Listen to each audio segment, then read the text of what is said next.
They said the grandmother was too old and poor to raise her grandson, so they sent the boy to a shelter, but years later a lawyer found an envelope forgotten at the courthouse. And inside was the father's final wish that everyone ignored, except her. Before we dive into today's emotional story, take a second to support this channel. Hit the like button, subscribe, and turn on the notification bell. It truly helps bring more stories like this to life. And tell us, where in the world are you watching from? Drop your city in the comments. Thank you so much. Now, let's begin. Her hands trembled as she clutched the edge of the courtroom bench, eyes pleading for mercy. But the cold verdict shattered her hopes. The boy was taken. They called her too old, too poor. She whispered one word, "Please," as the door closed. What no one knew was, she never stopped loving him. Margaret Andrews stood outside the courthouse in a small Midwestern town, clutching an old purse against her chest. Her heart pounded. She was 63, a widowed costumer turned seamstress who had never imagined she would set foot in front of a judge. But fate had turned cruel when her son and daughter-in-law died in a highway accident 2 weeks earlier. Their only child, 5-year-old Lucas, was now in the custody of the state while the court reviewed who should raise him. "Ma'am, they're ready for you," said a young bailiff in a crisp uniform.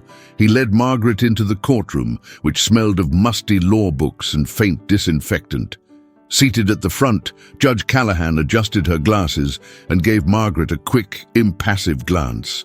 Across the aisle sat a social services representative, Ms. Walton, who cast a respectful nod in Margaret's direction. Margaret's hands trembled around a thin envelope that her son David had given her years ago. It contained a written request in case anything ever happened to him. "Please let my mother, Margaret, care for Lucas," it said. "She'd spent her life caring for me. No one could love him more." She inhaled, approaching the bench. "I beg your pardon, Your Honor," she began, her voice tight. "I raised my boy alone after my husband died. I know how to love a child. I have money saved, enough to get by. I need to bring my grandson home." Judge Callahan's gaze shifted between Margaret and Ms. Walton's file. "Mrs. Andrews, your financial situation is precarious. You rely on small sewing commissions at the local market, and it appears you have no additional family support. You also have high blood pressure. We're not certain you can provide for a growing child's needs." Margaret felt a flash of panic. I can manage, I promise. My home might be modest, but..." Ms. Walton cleared her throat. "We're not questioning your love, Mrs. Andrews, but we must prioritize the boy's well-being. He may require resources, schooling, and medical attention that exceed what you can provide." Tears burned at the corners of Margaret's eyes. She glanced at the envelope in her shaking hands. "My son wrote this," she whispered, extending it toward the judge. "He wanted me to raise Lucas if something ever happened to him. Please, Your Honor, at least read it." Judge Callahan motioned for a clerk to take the document. A wave of confusion passed between them when the clerk placed it aside on the table, overshadowed by the thick stack of official forms. The judge gave a measured nod. "We appreciate your testimony. However, based on the recommendation from Child Protective Services, the court decides that the child will remain in state care until we find a suitable environment. Case closed." A sudden hush fell. Margaret stared at the clerk who was piling up paperwork, the envelope lost among them, never to be properly recorded. "Wait, Your Honor, Her throat seized as the reality of the decision crushed her. "Court is adjourned," Judge Callahan said. She stood and rapped her gavel softly. Margaret's legs nearly gave out. She felt like she'd stepped into a nightmare she couldn't escape. She watched helplessly as a social worker guided little Lucas out of a side room. His brown eyes were wet with confusion and fear. He didn't call out to her. Perhaps he no longer had the energy. Margaret reached out her trembling hand, but Lucas was led away. She slipped out into the hallway, everything blurring around her. Fluorescent lights flickered overhead, and distant footsteps echoed off sterile walls. She found a small restroom at the end of the corridor, locked herself in, and pressed both hands to the sink, breath uneven. She looked at her reflection, tears running silently down her cheeks.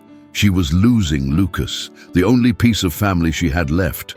The boy who used to cling to her skirts, laughing whenever she pretended to chase him around the front yard with toy airplanes. She sank to the floor. The tile felt cold under her knees. She whispered, "I'm so sorry, David. I failed you. I failed him." Her sobs reverberated against the sterile walls, raw with desperation. Outside, footsteps passed by without stopping. Eventually she rose, splashed water on her face, and left the courthouse.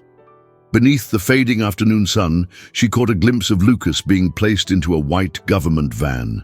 She lifted her hand in a small wave he would never see. Her mouth opened, no words came out. Then the van pulled away, disappearing around the corner. Margaret stood alone on the courthouse steps as the wind picked up, ruffling her grey-streaked hair. The memory of that envelope, never even read, stung her heart. She had lost, and Lucas was gone. In that moment, she told herself, "I will not give up."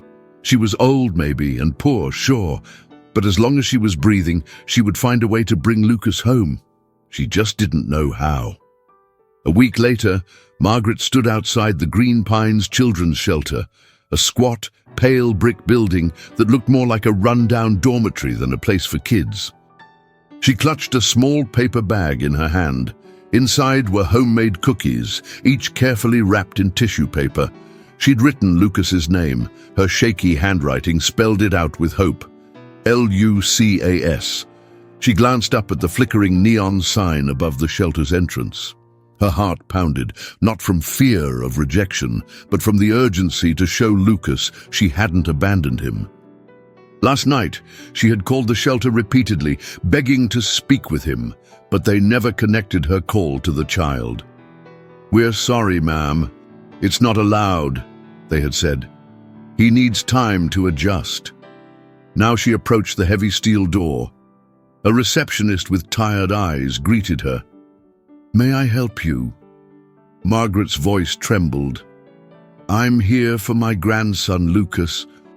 I brought him something." The receptionist slid a clipboard forward. "Please write your name." "The child is not allowed visitors without prior authorization, but I can take what you have." Margaret hesitated. "Couldn't I see him for just a minute? I only want to hand him these cookies and ask if he's all right." The receptionist's expression remained impassive. "I'm sorry, Ms. Andrews. I have no record of an approved visit." Margaret closed her eyes, took a shaky breath, and handed over the paper bag. "All right," she whispered. "Please, give these to him." "They're oatmeal raisin, his favorite." Leaving, she felt a mix of relief and heartbreak. She could at least hope that Lucas might taste a morsel of comfort. Over the next few days, Margaret repeated the same ritual. Every Sunday morning, she baked something sweet, cookies, small pies, or homemade brownies, and walked them over to the shelter. At times, a staff member would open the door just wide enough to accept the package. Other times, they would wave from behind the glass, indicating she should leave the food on a table in the lobby. Each time, her heart squeezed with the painful reminder. She was on the outside, looking in. Late one evening, in her cramped living room, she opened a threadbare notebook. On its cover, she had written, "My grandson's memories." The first page read, "He was born with such bright eyes, always searching for something." She began jotting down each memory she had, how Lucas used to giggle whenever she pretended to eat his fingers, how he clapped when she sang nursery rhymes. She wrote recipes for the dishes he loved, pancakes with blueberries, chicken soup, and the pecan pie she once made for his birthday. Every line was tinted by sorrow and determination. Outside, the wind carried autumn's chill. Margaret got up, rummaging through a wooden trunk near her sofa. Inside, she found old fabric scraps, many from outfits she had sewn for Lucas's father, David. She selected pieces in gentle shades of cream, pale blue and grey, colors she imagined would be comforting. Then she started stitching them together, aiming to create a quilt. Each patch would represent a memory, a piece of David's old flannel shirt, a patch from the pajamas Lucas used to wear, and a corner from her own wedding dress. She envisioned it as a tapestry of love, something she could someday pass on to her grandson. By the time midnight approached, her fingers ached and her eyelids drooped. Still, she refused to rest. In each measured stitch, there was a prayer. Let him know he was never alone. A few days later, Margaret visited the local farmers' market, setting up her tiny booth. She sold simple cloth napkins and embroidered towels to passers-by who needed small gifts or pretty linens. Her longtime neighbor, Mrs. Collins, approached, face lined with concern. "Margaret, dear, you look exhausted. Are you sleeping well?" Margaret forced a polite smile. "I'm fine. Just busy with extra sewing orders." Mrs. Collins placed a hand on Margaret's shoulder. "My husband told me about the hearing. I'm sorry it didn't work out, but maybe it's for the best, you know, with your health. The boy might have a better chance somewhere else." Margaret's chest tightened. She hid the rush of tears by bending down to rearrange her cloths. "He's my grandson," she said softly. "That's all that matters." That evening, as she returned from the market with half her items unsold, she detoured past the shelter. From across the street, she saw children playing in a fenced yard behind the building. She strained her eyes, searching for a small figure with brown hair. None of them looked like Lucas. Her breath caught. He might be inside, alone or afraid, and she couldn't reach him. Margaret walked home under the darkening sky, footsteps echoing on the cracked sidewalk. A restless longing filled her every step. She needed to prove she could provide for Lucas. She would save more money, make more quilts, do extra mending for the fancy folks in town, whatever it took. She would show the court she could be a worthy guardian. But for now, all she had was a weekly gift of cookies and pies, and a heavy ache in her heart. Lucas might not even know who brought them. Still, she continued her quiet vigil, determined that one day he would taste the sweetness of her unwavering love. 7 years slipped away like pages falling from a calendar. By the time Lucas turned 12, he'd lived in Green Pines Children's Shelter longer than he'd lived anywhere else. In that stark environment, he learned to keep his feelings hidden. Too many times he'd seen children come and go, some adopted by families, others transferred to group homes in larger cities. He remained in the same place, year after year. One afternoon, while he stood in the cafeteria line, a younger boy named Toby nudged him. "Hey, Lucas, some lady left brownies again this morning." Lucas shrugged.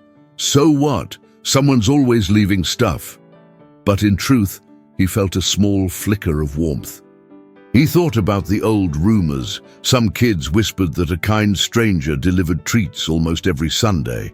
For reasons he couldn't explain, Lucas secretly saved a piece each time. He kept them in a box under his bed until they grew stale.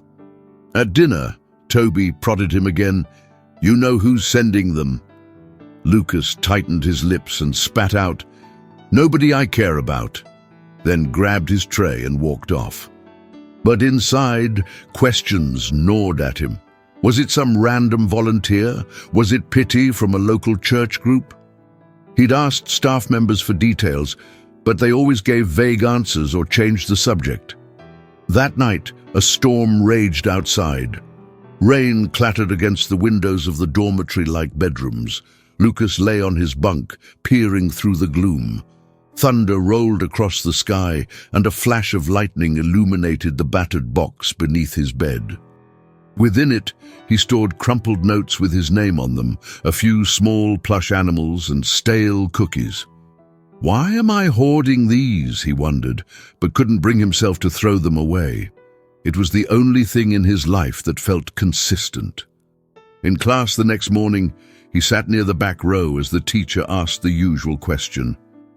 "Any updates to your personal situations? Has anyone spoken with a potential family?" The hush that followed was painful. Lucas stared at a chipped paint spot on the wall. He recalled how, at 6 years old, he used to hope for a grandma or grandpa to swoop in and take him home. Now, he was old enough to realize that dream was gone. He hardly remembered faces or names from his past, except the faint recollection of a gentle voice calling him "my little sunshine." Was that real, or just a dream? At church gatherings, the children from the shelter often sat in a corner of the pews, quietly overshadowed by local families. Lucas watched how parents held their kids' hands or fixed their hair during the service. Afterward, one of the congregation members offered him a donut. He shook his head and left alone. Time went on. Lucas turned 13, then 14. By the time he was in 8th grade, he'd grown taller, with angular features and a reserved nature. Some staff recognized his aptitude in mathematics and suggested extracurricular classes at the local middle school. He excelled at geometry, winning a small prize at a county fair competition. Still, whenever classmates teased him about living in a shelter, he bristled with anger, sometimes lashing out in fights. He got a reputation for being closed off and aggressive. In reality, he was shielding the last vulnerable parts of himself. One cold winter day, Ms. Parker, a social worker, approached him in the lounge. "Lucas, I've noticed you've been quieter than usual." He stared at her, arms folded. "I'm fine." Her gaze softened. "Look, if you ever want to talk about your family or, your hopes for the future—" "No," he interrupted, the words slicing the air. "I have no family." Ms. Parker pursed her lips, then gently left him alone. She didn't know that each time Lucas said those words, something ached inside him, because a tiny corner of his mind whispered, "That can't be true. Could it?" Late that evening, after lights out, Toby sneaked into Lucas's room with a smirk. "We found a new note with the brownies. Says they're from someone who loves you with all her heart." "You think it's real?" Lucas's expression went cold. "Shut up, Toby. People lie all the time." But after Toby left, Lucas lay awake, eyes fixed on the ceiling. He recalled bits and pieces of a memory. A warm house, a gentle lullaby, the smell of cinnamon. Had there once been an older woman who kissed his forehead goodnight? He shook off the thought. It was too painful to consider. He pressed a pillow over his head, as if to block out the relentless hum of unanswered questions. Outside, the wind howled through the shelter's courtyard, carrying with it an unspoken longing. Lucas drifted into restless sleep, his mind spinning with confusion. No matter how he tried to bury his feelings, a deep part of him yearned for answers, answers no one seemed willing to provide. Margaret's weary feet led her to a cramped community law office in downtown Pinebrook. Years had passed since the original court hearing, and she was now in her early 70s. Her hair, once mostly grey, had turned snowy white. Still, her determination to fight for Lucas remained, even though the system seemed indifferent to her pleas. She sat nervously in a small waiting area, the white walls scuffed and the overhead fluorescent lights buzzing faintly. Around her were posters about legal aid and pro bono cases. A young paralegal in a wrinkled shirt approached. "Mrs. Andrews, Mr. Foley can see you now." Margaret rose, hugging a worn leather pouch that held her sewing needles and leftover bits of fabric. "In Mr. Foley's cramped office, overflowing with stacks of manila folders, she explained once again her desire to petition for visitation rights with her grandson. "He must be, around 12 or 13 now. I don't even know for sure," she said, voice shaky. "Could you help me get a day in court, or at least have him meet me somewhere public?" Mr. Foley fiddled with his pen. He seemed distracted.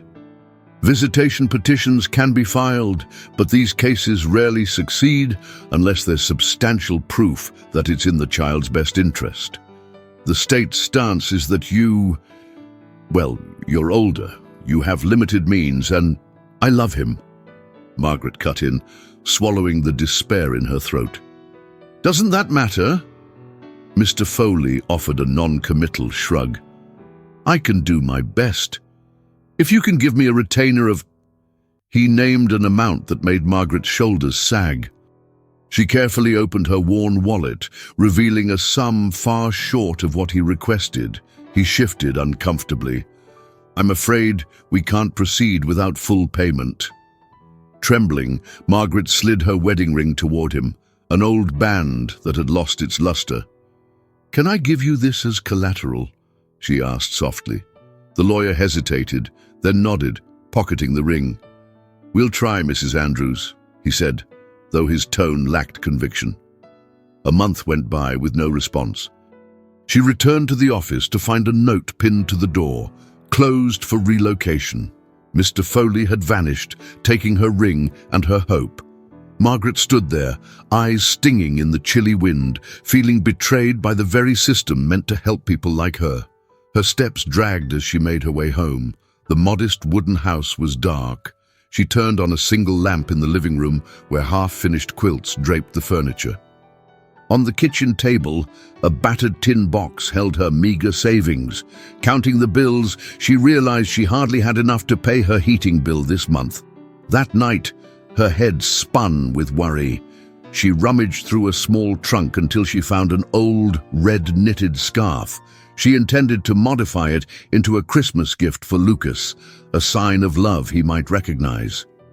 She threaded her needle and began stitching letters on the scarf's edge. For the boy who hasn't forgotten me, even if he thinks he has. But as her vision blurred from exhaustion, she fainted, needle slipping from her hand. When she woke, the morning light streamed through the window, and she realized she had bruised her arm in the fall. Alone, she pressed a cold cloth against the swelling, ignoring the ache in her bones. She had no money for hospital visits, not now. Despite the blow, she limped to the shelter that afternoon, carrying a basket of homemade cookies and the newly embroidered scarf. At the front entrance, a stern security guard shook his head. "You can't come in," he said, barely glancing at her. "Drop off your donation and leave," Margaret pleaded, voice trembling. "It's almost Christmas, sir. May I at least see Lucas from a distance? I'll stand behind the gate. No visits allowed," he snapped. "We can't have random people showing up and disrupting the children." Her spirit wavered. She lowered the basket onto a table by the door. The guard took the scarf from her hand, examined the embroidered letters with an indifferent gaze, and tossed it into the basket.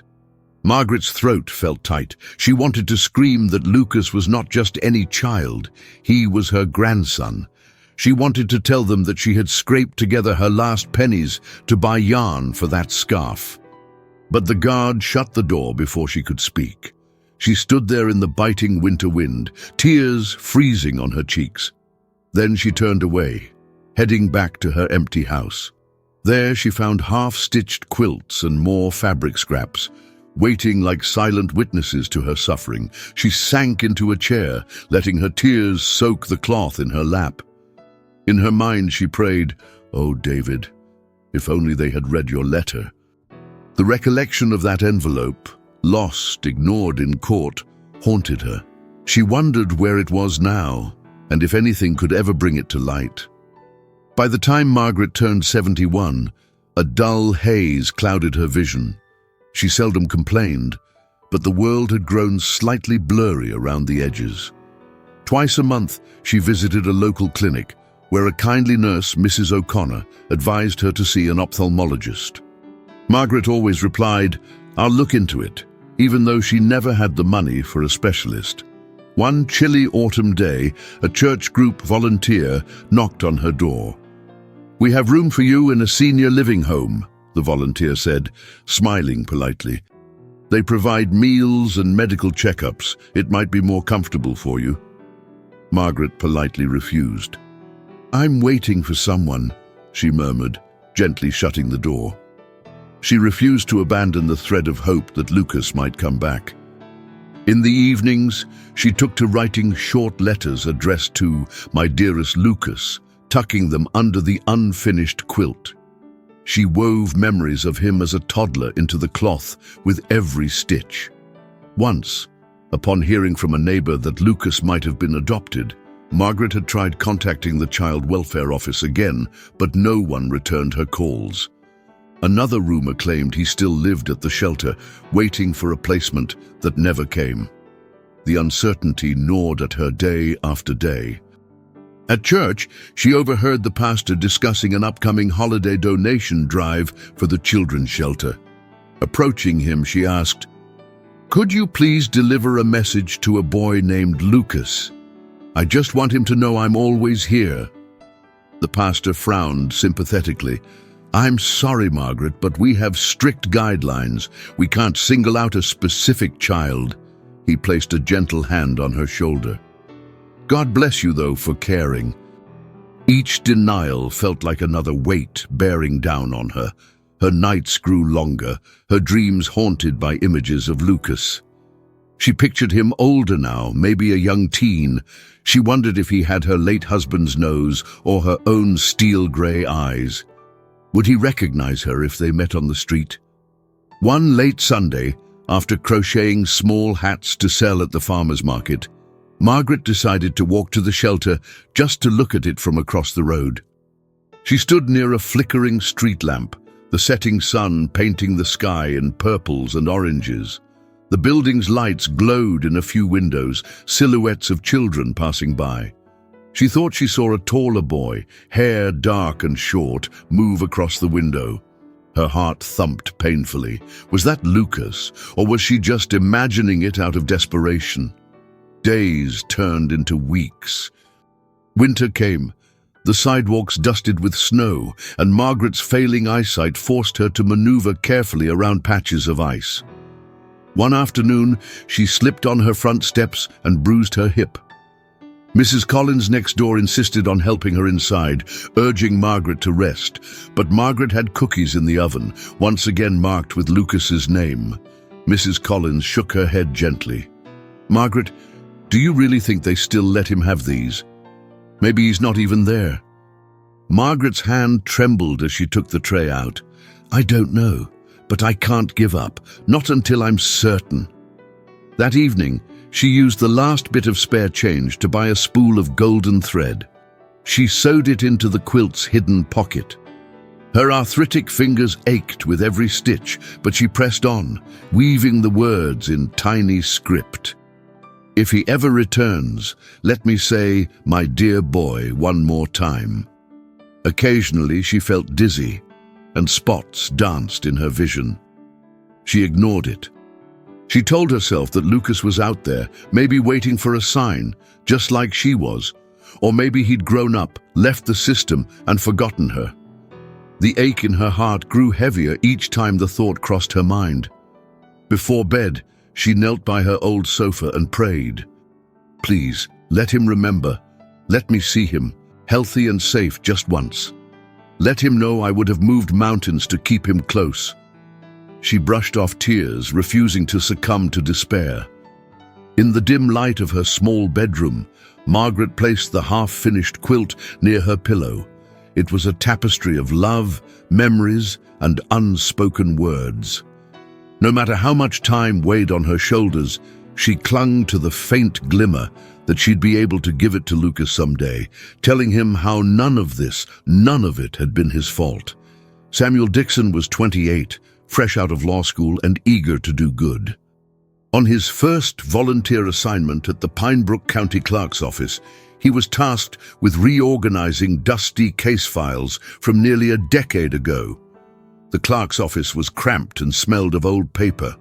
Piles of unlabeled boxes towered in corners, each waiting to be catalogued.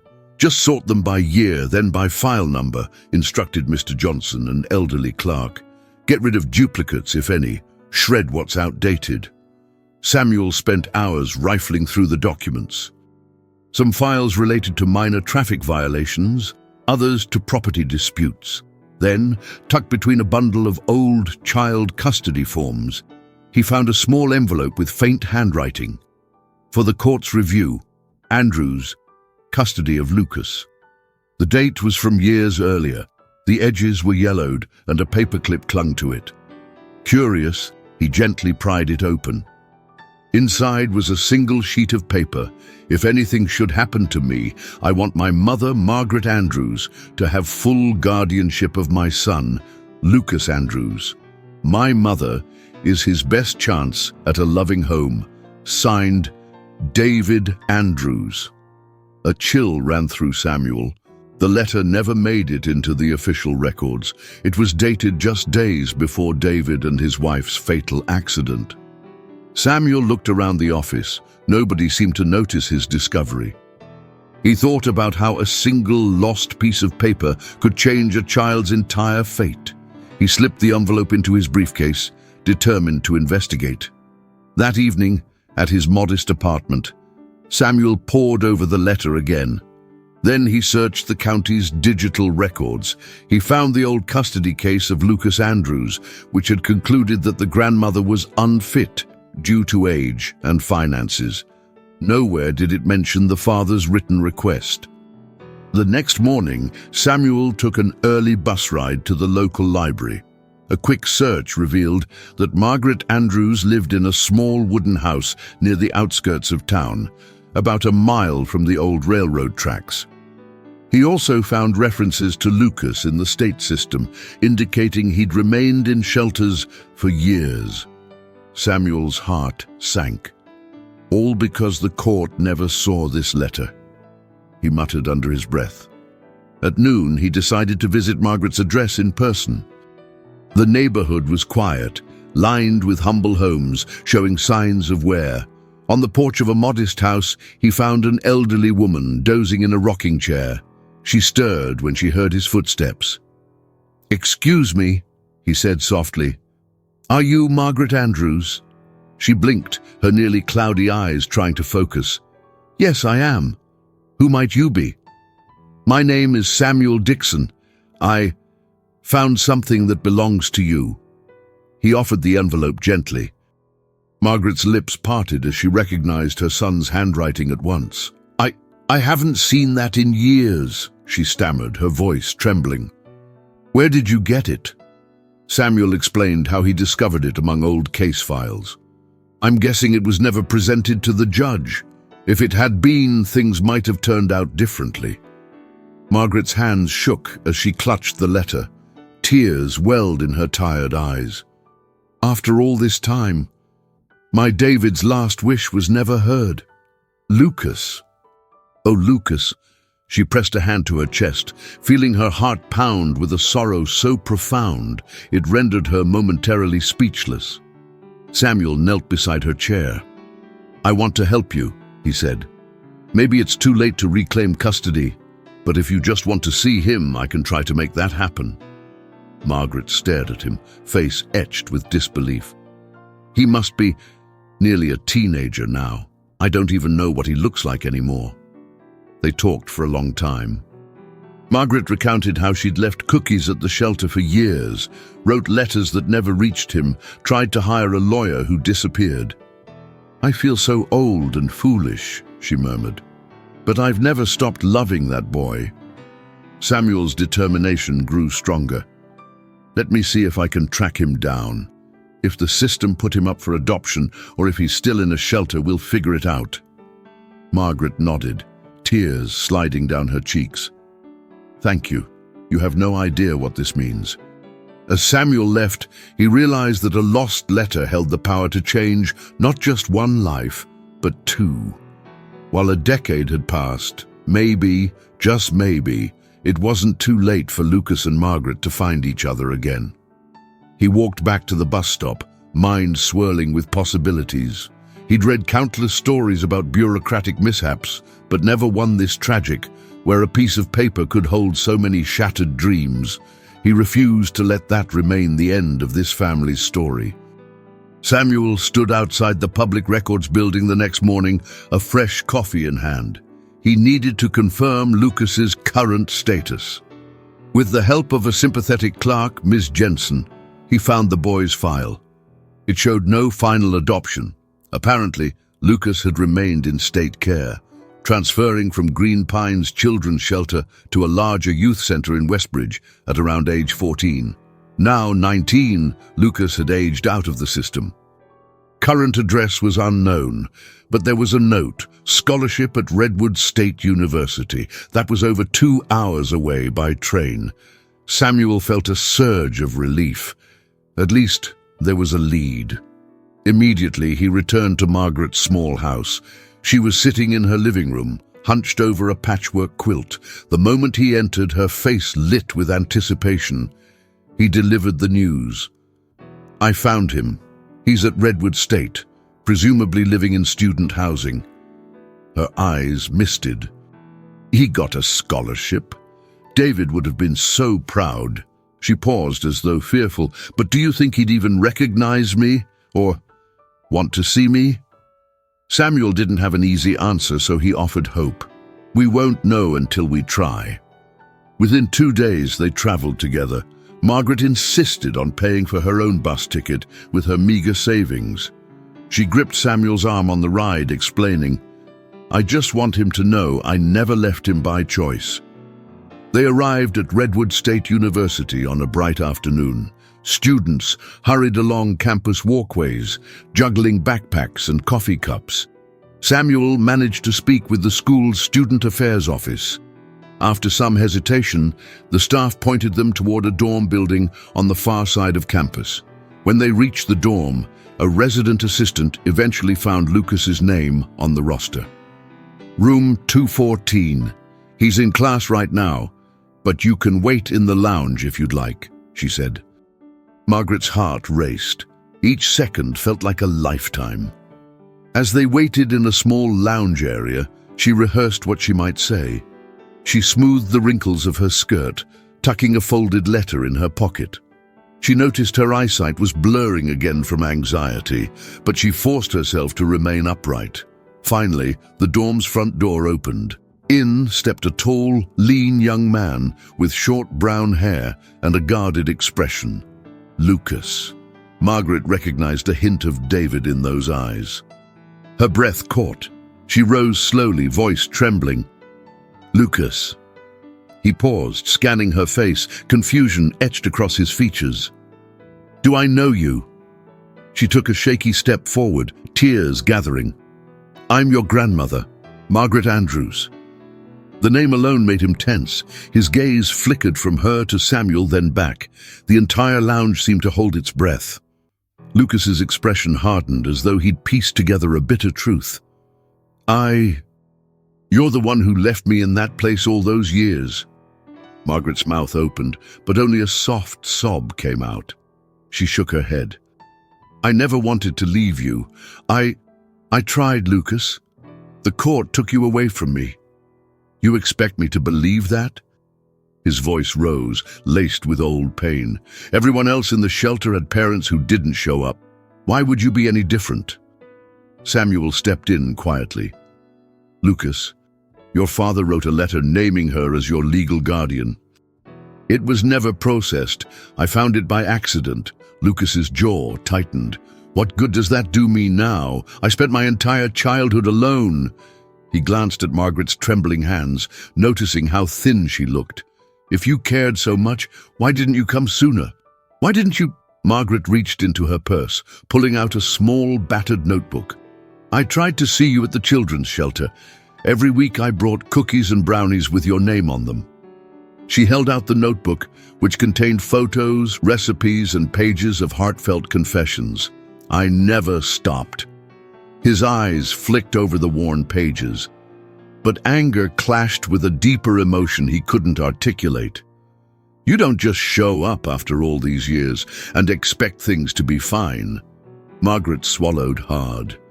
"I understand, but you deserve to know the truth, that I never stopped looking for you." A tense silence settled. Lucas finally exhaled, stepping back. I need time to think." Margaret's tears threatened to fall. "Of course. I only ask that you read my words. If you never want to see me again after that, I'll accept it." He nodded stiffly, taking the notebook. Then he darted up the dorm stairs, leaving Margaret standing there, crushed. She clutched the corner of the quilt she'd brought, the one she'd been working on for so many years but hadn't dared to give him yet. Samuel gently touched her shoulder. "Give him space. He's confused, but he's listening." She let out a broken sigh. "I only hope he reads it. I can't bear the thought of him hating me for something I never meant to do."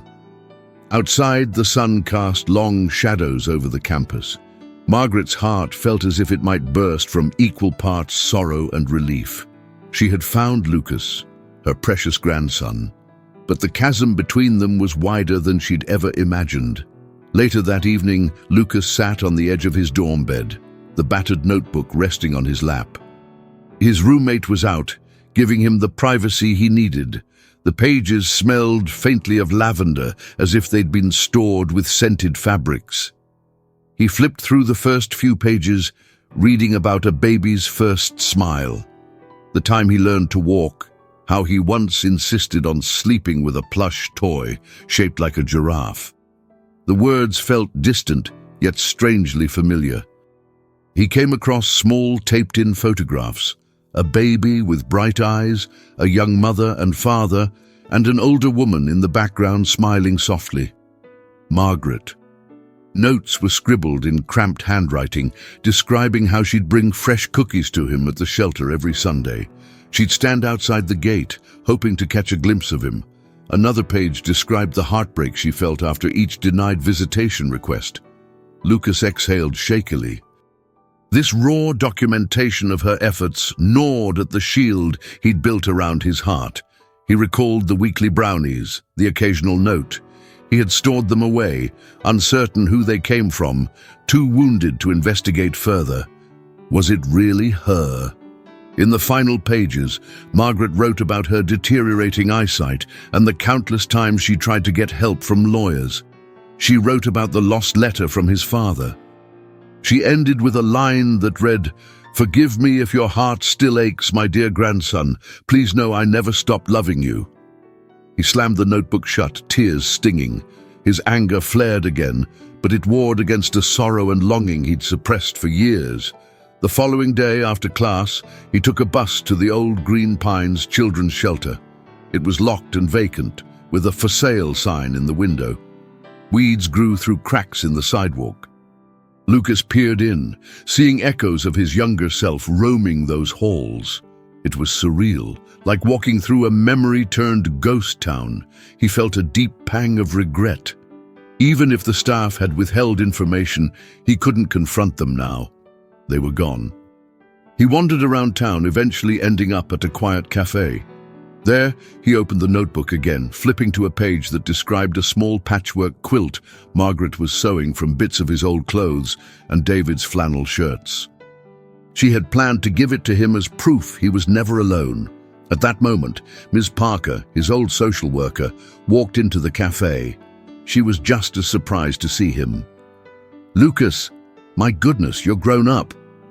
They chatted awkwardly over mugs of coffee, and he questioned her about Margaret's visits. "I remember she used to come. We had strict policies about visitors, but she never stopped trying," Ms. Parker admitted, looking a bit guilty. "We'd pass along some of her gifts, but many staff members changed over time. Paperwork was lost. It's possible not everything reached you." Lucas felt a lump in his throat. He recalled those homemade cookies, a source of comfort he never fully understood. Ms. Parker placed a hand on his arm. "Lucas, I truly am sorry if the system failed you. I hope you find closure with your grandmother." He left the cafe with his head spinning. That night, back in his dorm, he stared at the phone number Margaret had left in the notebook. Hesitation battled with longing. Finally, he punched in the digits. Margaret answered on the second ring, her voice trembling with hope. They exchanged quiet hellos, the tension thick. "Why didn't you fight harder?" he asked, voice unsteady. "I did," she whispered. "But every door closed on me. By the time I found someone who could help, it was too late. You had gone to another shelter, and no one would tell me where." She paused. "I'm so sorry, Lucas." His eyes blurred with emotion. "I've spent so many years hating you for not showing up, and now I—" She swallowed a sob. "I understand. You have every right to feel betrayed. I only ask, please meet me once more. Let me show you the quilt, the letters, everything I've kept for you." A long silence. "Okay," he finally said, "but don't expect anything more than a conversation." She agreed, voice breaking with relief. "That's enough for me." They arranged to meet in a small park near the campus the next afternoon. After the call ended, Lucas sat on his bed, mind buzzing. He felt vulnerable, as if the ground beneath him had shifted. Part of him longed to see her eyes, to witness the truth in her face. Another part remained guarded, afraid of reopening old wounds. As he drifted to sleep, images of the worn quilt and the faint smell of baked goods rolled through his dreams. He saw a hazy figure, Margaret, holding out a patch of cloth embroidered with his name. In the dream, he reached for it, feeling warmth for the first time in years. The next day brought drizzle and grey skies. Lucas walked to the small park on campus, a patch of wet leaves squelching under his boots. He spotted Margaret sitting on a bench under a wide oak tree. She wore a beige coat, and in her lap lay a folded quilt, patches of muted blues and greens. He hesitated before approaching. When she saw him, her face lit with a fragile, trembling smile. They exchanged greetings, tension thick in the damp air. I brought this for you," Margaret said, gently placing the quilt on the bench beside her. "I've worked on it for years, pieces of your father's shirts, some from your baby clothes, even scraps from my old wedding dress." Lucas picked up a corner of the quilt. The sewing lines weren't perfectly straight. Her aging hands had left small irregularities, but each stitch felt alive, infused with longing. "Why didn't you send it before?" Her eyes brimmed with tears. "The shelter rarely allowed gifts beyond basic necessities. I hoped I'd be able to give it to you when the court finally let me see you again. It just never happened." They fell silent, the muffled roar of distant traffic blending with the rustle of the oak leaves. A few raindrops pelted them, but neither moved from the bench. Margaret reached into her coat pocket, pulling out a smaller piece of cloth with golden thread running through it. She ran her fingers over the embroidered words. "If he ever returns, let me say, my dear boy, one more time." "Lucas," she said softly, "I know you've been through so much. I can't erase all that time. But I hope you'll let me show you the love I've wanted to give all these years." His gaze fell on her trembling hands, their knuckles swollen with arthritis. Memories of lonely birthdays in the shelter flooded his mind. He recalled quietly munching on cookies that arrived with no name attached, always suspecting they were from someone who cared. He swallowed. "I spoke to Ms. Parker. She said you never stopped visiting." Margaret nodded, her voice catching in her throat. "Until my health got worse. Even then, I tried. They'd tell me you weren't there, or that I couldn't see you. I left letters. I always hoped they'd reach you." His jaw tightened. "I have so many regrets, so many questions, and I'm still angry. I'm sorry." She reached out, lightly placing her hand over his. "Don't apologize for what you feel. You have the right to be angry. I just pray you can also find some space to heal." He looked away, blinking hard. "I want to believe you. There's this part of me that feels robbed of a family, of normal memories. It hurts." The sky opened, a drizzle turning into gentle rain. Margaret pulled the quilt up, shielding them both. Rain pattered softly across the fabric. The closeness was awkward, yet comforting. After several minutes, Lucas let out a long breath. I'm trying to open my heart, but it's not easy. Margaret's eyes shimmered with fresh tears. I know. If all you can give me right now is a conversation, I'll treasure that. They spent an hour in hushed conversation as the rest of the park emptied under the rain. She told him stories of his father, how David used to collect baseball cards and fell in love with reading. She recounted the day Lucas was born, how his wail had been the loudest in the maternity ward.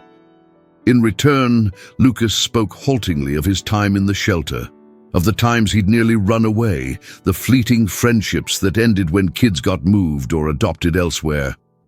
At one point, he mentioned a memory of a lullaby. I don't know if it's real. I see glimpses in my dreams, someone singing to me, calling me their little sunshine. Margaret's breath caught. That was me, she whispered, voice trembling. I used to hold you by the window in the early morning, humming that tune. Lucas closed his eyes, tears slipping free. Then it wasn't a dream. In that intimate moment, it felt as if the years of distance collapsed. For once, Lucas didn't feel entirely alone. The old pain was there, yes, but it was illuminated by a soft glow of truth. Margaret gently placed the embroidered patch into his hands. If you ever doubt me, look at this, she said, pointing to the golden thread. It's a reminder that I never gave up. Though unsure of how to respond, Lucas held the cloth as if it were precious. The rain began to subside, the sky brightening. Margaret blinked, her weak eyesight struggling to focus on his features, but she still recognized the boy she once cradled as a toddler. Then, out of nowhere, she swayed slightly, nearly losing her balance. Alarmed, Lucas caught her arm. Are you okay? She smiled faintly. Just a little dizzy. I'll be fine. He guided her to stand. Let's get you somewhere warm. We can continue talking if you want. A glimmer of hope lit Margaret's eyes. Yes, please. She clung to his arm for support as they walked away from the bench, the soggy grass squishing beneath their feet. Neither spoke of the future just yet, but both sensed something new had begun. Fragile, like a young plant pushing through the soil, but alive with promise. 2 weeks later, Margaret lay in a hospital bed in Pinebrook General. Her dizziness had worsened into fainting spells, and a neighbor finally convinced her to seek treatment. Doctors diagnosed her with advanced cataracts and a heart condition that required monitoring. Through everything, Lucas came to visit. Slowly, they built a quiet rapport, bridging the gap with shared stories and gentle banter. One afternoon, as she rested, he arrived carrying the half-finished quilt. He'd found it at her house, folded neatly in a corner. I brought this, he said softly, pulling up a chair beside the bed. I thought maybe you'd want to finish it, or at least show me how. Margaret's face lit with gratitude. It's almost done, she murmured. Just a few more patches. I was saving them for when we finally found each other. He placed the quilt in her lap, rummaging in a bag he'd brought. Got some thread and needles from the craft store, although I don't really know what I'm doing. He offered a sheepish grin. A soft laugh escaped her. I'll guide you. They spent the next hour piecing together small squares of fabric, each loaded with memories. Lucas stitched slowly under her direction. Sometimes the thread tangled or the needle pricked his finger, but he kept going. She told him about his father's bravery, how he once rescued a stray dog, and how he used to sing off-key. Lucas listened, a quiet ache in his chest for the father he never really knew. As the day wore on, Margaret grew tired, drifting in and out of drowsiness. When the nurse suggested letting her rest, Lucas promised to return the following morning. Just before he left, though, he heard her weak voice. Lucas, she whispered, pointing to a hidden pocket in the quilt. I stitched something inside. Could you see what it says? He carefully felt around for the small opening. Inside, he found a folded piece of cloth. Golden thread spelled out, "If he ever returns, let me say, my dear boy, one more time." Tears stung his eyes. He glanced up, only to see Margaret watching him with a trembling smile. "You can say it now," he murmured, voice breaking. "My dear boy," she echoed, tear tracks glistening down her cheeks. A rush of emotions enveloped them both. For Lucas, it was as if a missing part of his childhood had been restored in a single whisper. A few days later, Margaret's condition worsened. The doctors hinted that her heart was weak and stress had taken a toll on her body over the years. Lucas insisted on spending nights in a chair beside her bed. He read sections of her notebook out loud, recounting the times she tried to see him. It was deeply painful, but also healing. They formed a fragile but genuine bond, cradled by shared regrets and newfound understanding. One cold evening, Margaret's breathing became labored. Nurses rushed in with equipment. Lucas stood at the foot of the bed, heart pounding. She stabilized, but it was clear time was short. He sat with her, holding her hand. The next morning, her eyes fluttered open briefly, and she spoke in a whisper. "Thank you for coming back to me." She paused, breath shallow. "You were always my dear boy." Those were her last words. She passed peacefully, hand in his, as dawn light seeped through the hospital curtains. The funeral took place on a mild afternoon. A few of Margaret's church acquaintances and neighbors gathered. Lucas stood alone, the quilt folded in his arms.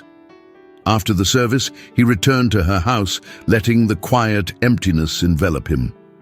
The place was small, full of memories he never knew existed. In the living room, he discovered a small locked cabinet. Inside, he found some of her diaries, stacks of sewing patterns, and a tattered envelope with several names embroidered in faint stitches, his own, plus others he didn't recognize. A note pinned to it read, "For every child I tried to love." He realized she had extended her care to others, likely the children in the shelter who never knew. She had been a silent guardian for more souls than he'd imagined. Later that evening, he rummaged through the quilt's hidden pocket once more. A second patch of fabric was stitched there, containing new words he hadn't seen. "If only one returns, it's worth everything." Tears blurred his vision. She had prepared for a world where most might never come back, but she clung to hope that at least he would. Lucas gently framed that piece of embroidered cloth and hung it on the wall in his dorm room. Whenever he felt the weight of regrets or the pang of old wounds, he would read those golden-threaded letters. In them, he found not just sorrow, but a reminder of a love so strong it endured all rejection, all loss, all passing years. She loved him in silence. And though it took nearly his entire childhood to realize it, he returned, just in time to hold her hand before she slipped away, ensuring that in her final moments she was never, ever alone.